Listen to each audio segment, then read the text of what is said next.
Yang kedua, al-muraqabah, merasa diawasi. 11-12 dengan al-ma'iyah, kita baru cari Allah, pengen bersama Allah lagi ketika butuh. Begitu juga al-muraqabah, kita longgar banget, nggak pernah mengakui Allah sedang mengawasi kita. Sama dengan kita nggak pernah mengakui Allah bersama kita. Akhirnya kita nggak pernah taat dan tidak pernah menunjukkan taat. Baru merasa diawasi oleh Allah ketika kita dipengaruhi oleh tempat dan waktu. Lagi di Mekah, lagi merasa diawasi Allah. Ka'bah nih, rumah Allah. Pengen di alam Allah beneran. Tawaf, waduh, sholat, jungkir balik bener. Sedang merasa diawasi Allah. Atau karena waktunya malam nih, merasa diawasi Allah. Di luar itu longgar, bahkan kita nggak mau diawasi Allah. Nah, rendahnya al-muraqabah itu akan menimbulkan lemahnya ketaatan. Bagaimana caranya supaya timbul al-ma'iyah dan al-muraqabah itu? Maka diajarkan kita untuk zikir, wirid. Nah, zikir, wirid itu posisi supaya kita terkoneksi dengan Allah. Jadi pada saat kita sedang punya waktu, maka jangan tidak al-ma'iyah, jangan tidak al-muraqabah. Maka isi dengan zikir dan wirid. Zikir dan wirid itu pemancingnya. Pemancingnya, bukan wissalatan. Buat apa salawatannya? Supaya kita ingat Allah, kebersamaan dengan Allah, sedang diawasi Allah. Saya ingat ayat ini nih, ya, al-ma'iyah dan al-muraqabah. Infiru, oleh karena itu, kalau kamu sudah tahu bahwa pada kasus hijrah Nabi saja di backup, nggak perlu takut, nggak perlu sedih, maka apalagi yang dipikir sehingga harus mikir maning. Ayo, siapa yang mau berangkat ke perang Tabuk? Infiru, bergegas, hifafan wasiqalan. Mau dalam keadaan ringan tak karena muda, karena sehat, karena punya keterampilan perang, atau siqalan yang berat, mungkin karena tua, mungkin karena sakit, mungkin karena tidak punya keterampilan perang. Ayo berangkat. Perang dalam hukum Islam fardu ain. Jadi semua wajib berangkat, lanang wadon, sehat gering, tua enom, cacat dan tidak cacat, disabel dan tidak disabel, berangkat. Tuh, head nggak head berangkat, ya, mau head berangkat, nggak head berangkat. Ada dulu orang tua namanya, saya lupa kalau nggak salah, Abu Tolha ya, sahabat hebat aja. Pada saat itu perang harus menggunakan matra laut, sehingga pasukan Islam menggunakan kapal laut.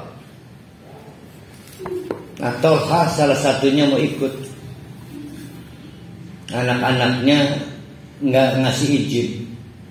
Udah sibah wis tua mekonon pepel luar. Aja kok. Emang kamu doang yang pengen surga? Saya juga pengen surga. Akhirnya sulit dipenging. Si tua bangka ini berangkat juga. Berangkat menggunakan kapal. Niatnya dibayar tunai oleh Allah. Baru beberapa mil sudah mengapung di lautan, wafat. Anaknya turut serta di kapal. Maka anaknya memberitahu pada komandan bagaimana situasi pada waktu mau berangkat. Dipenging. Dipenging itu apa itu? Dicegah tapi tidak ngegubris. Komandannya sebetulnya kan kalau meninggal di lautan tinggal dicemplungkan kan. Hukum berlayar. Tapi kata komandannya, pertahankan jenazah ini sampai kita bertemu daratan. Ternyata tidak beruntung. Si kapal ini tidak sesuai rencana. Baru sampai daratan 7 hari kemudian. Setiap hari jenazah diperiksa, alhamdulillah masih bagus dan belum bau. Hari ketiga diperiksa, alhamdulillah masih bagus dan belum bau. Hari kelima diperiksa, alhamdulillah masih bagus dan belum bau. Karena khawatir mengganggu kesehatan prajurit. Karena kan bau busuk itu mengganggu, penyakit juga. Alhamdulillah sampai mendarat jasadnya nggak rusak. Ya si Anus Tolahah. Ya kita jadi ingat, jangan pernah kamu bilang orang yang mati saya itu mati, karena mereka sebetulnya hidup. Itu buktinya dia pengen perhali. Mau perang ini endian aneh. Perang Islam bikin endi. Ya gelati perang Islam ibu hati. Saya andai ada bertanya nih, kalau Pak Jokowi presiden saya ini Pak Jokowi, nggak tahu para hari presiden siapa, memerintahkan perang lalu para hari ikut perang, maksudnya jihadnya itu. Nah, Pak Pati tidak, berarti nggak berangkat perang Pak Pati. Para hari bela negara. Jadi bela negara itu hukumnya jihad.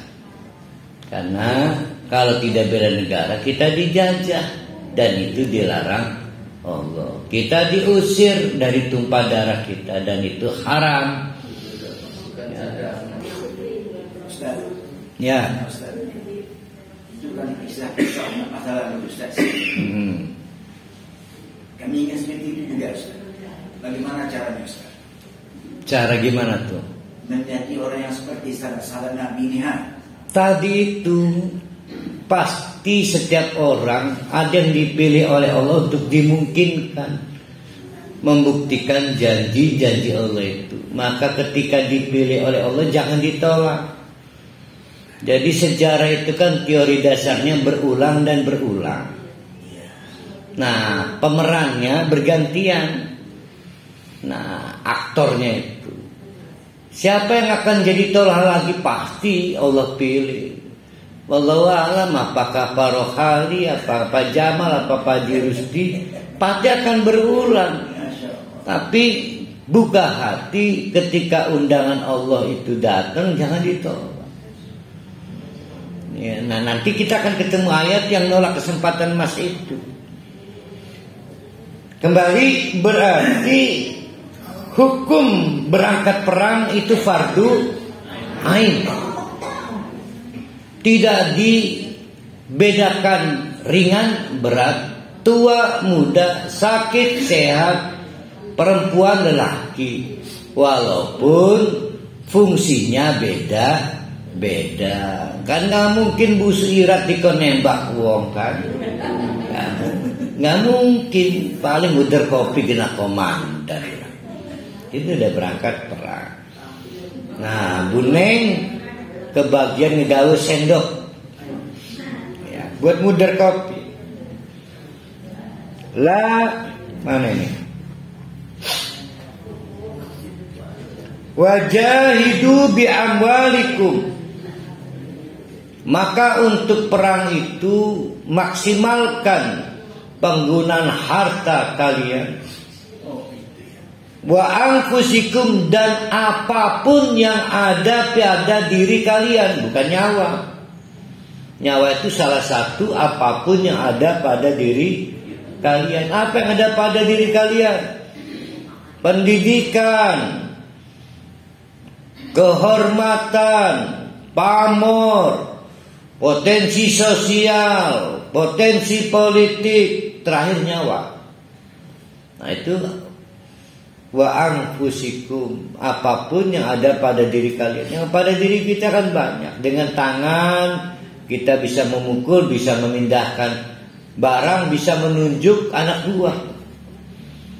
Dengan mata, dengan mulut, dan sebagainya. Fi sabilillah, di jalan Allah. Itu dalikum, itu khairun lakum, yang terbaik buat kalian. In kuntum ta'lamun, kalau kalian mau tahu. Yang jadi masalah pada mau tahu nggak mana yang terbaik untuk kita. Kan pada nggak mau tahu, maunya sok tahu kan. Jadi kita nggak mau tahu menurut Allah yang terbaik untuk kita apa. Kita sok tahu yang terbaik untuk kita itu rumah bagus, mobil bagus, macam-macam lah. Jadi kita nggak mau tahu yang terbaik menurut Allah untuk kita. Lau kana 'aradan qariban, ada sekelompok orang yang hitungannya pragmatis. Perang Tabuk ya, iya. Namanya juga sama, parohali juga. Parohali, congratulations. Selamat ya, parohali terpilih untuk ikut serta dalam pasukan Islam, berangkat ke perang Tabuk. Oke. Tapi saya minta syarat. Apa itu parohali? Kata anunya, satu aradan qariban, dapat keuntungan jangka pendek. Jadi saya nggak mau nanti. Harus jelas hitungannya. Nanti saya dapat apa, lalu bagaimana? Begini parohali nanti dapat tiket surga. Wih, kumamongko itu masih kike. Nah, satu ya. Ada orang kayak parohali ini, orang parohali kedua. Syarat kedua, ada syarat kedua ya, apa? Wasafaron qasidan. Jangan jauh-jauh lah perangnya. Gempor sikit. Coba ke Tabuk mah lihatnya 15 hari. Perjalanan berangkat 15 hari, perjalanan pura. Terus ning Tabuknya pirang bulan maning. Lamun bulan total 3 bulan. Yang deket-deket aja sih, yang jangan jauh-jauh. Penimeh niku. Nah, maka kata Allah, "Lau kana 'aradan qariban wa safaran qasidan lattaba'uka." Mereka itu ada orang yang kalau aja bukan ke Tabuk, deket lah, yang deket-deket aja, Taif misalnya, pasti berangkat. Tapi dengan syarat ada insentif yang jelas. Primer kok. Kira-kira kalau parohali jadi nabi atau jadi komandan, mau nggak berangkatkan pasukan kayak begitu? Nah, walakin ba'udat 'alaihim musyaqqah, karena faktanya ini perang Tabuk jauh, maka akhirnya mereka merasa berat. Wasayahlifuna, perhatikan. Wasayahlifuna, sa artinya apa? Akan, yahlifuna bersumpah. Berarti sudah bersumpah belum? Belum. Ayat ini diturunkan sebelum pulang perang Tabuk. Jadi ayat ini diturunkan sebelum pulang dari perang Tabuk. Seolah-olah Allah ngomong, Muhammad, perhatikan begitu kamu sampai Madinah.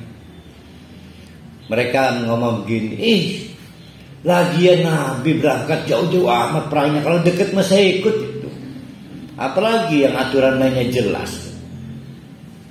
Bahkan kata Allah, mereka akan sesumpah-sumpahan. Akan. Jadi predictable ini ayat ini. Terjadi nggak? Terjadi. Begitu sampai Madinah, banyak orang-orang yang memilih duduk-duduk di Madinah, nggak berangkat ke Tabuk itu. Wih, Nabi primen 15, 20, berapa itu? 50 hari, 50 dinar Nabi. Perjalanan Tabuk 50 hari. Gimana? Alhamdulillah menang. Wih, baru makanan kita berangkat.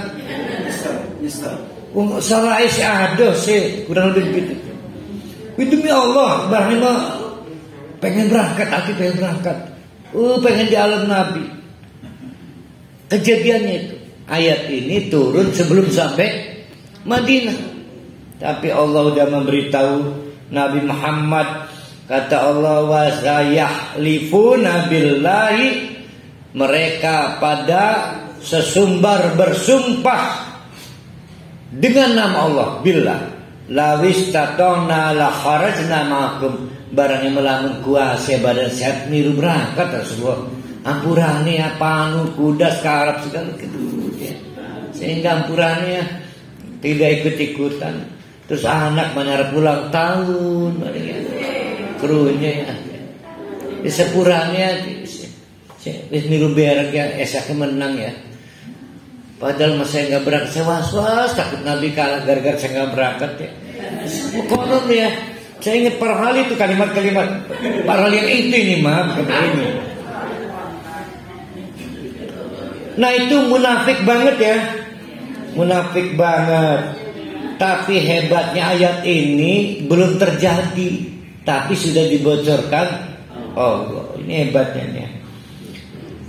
Yuhlikuna anfusahum, semakin berkicau semakin menghancurkan diri mereka sendiri. Wallahu ya'lamu innahum lakadzibun, karena Allah Maha tahu sebenarnya ngebohong belaka yang diucapkan mereka itu.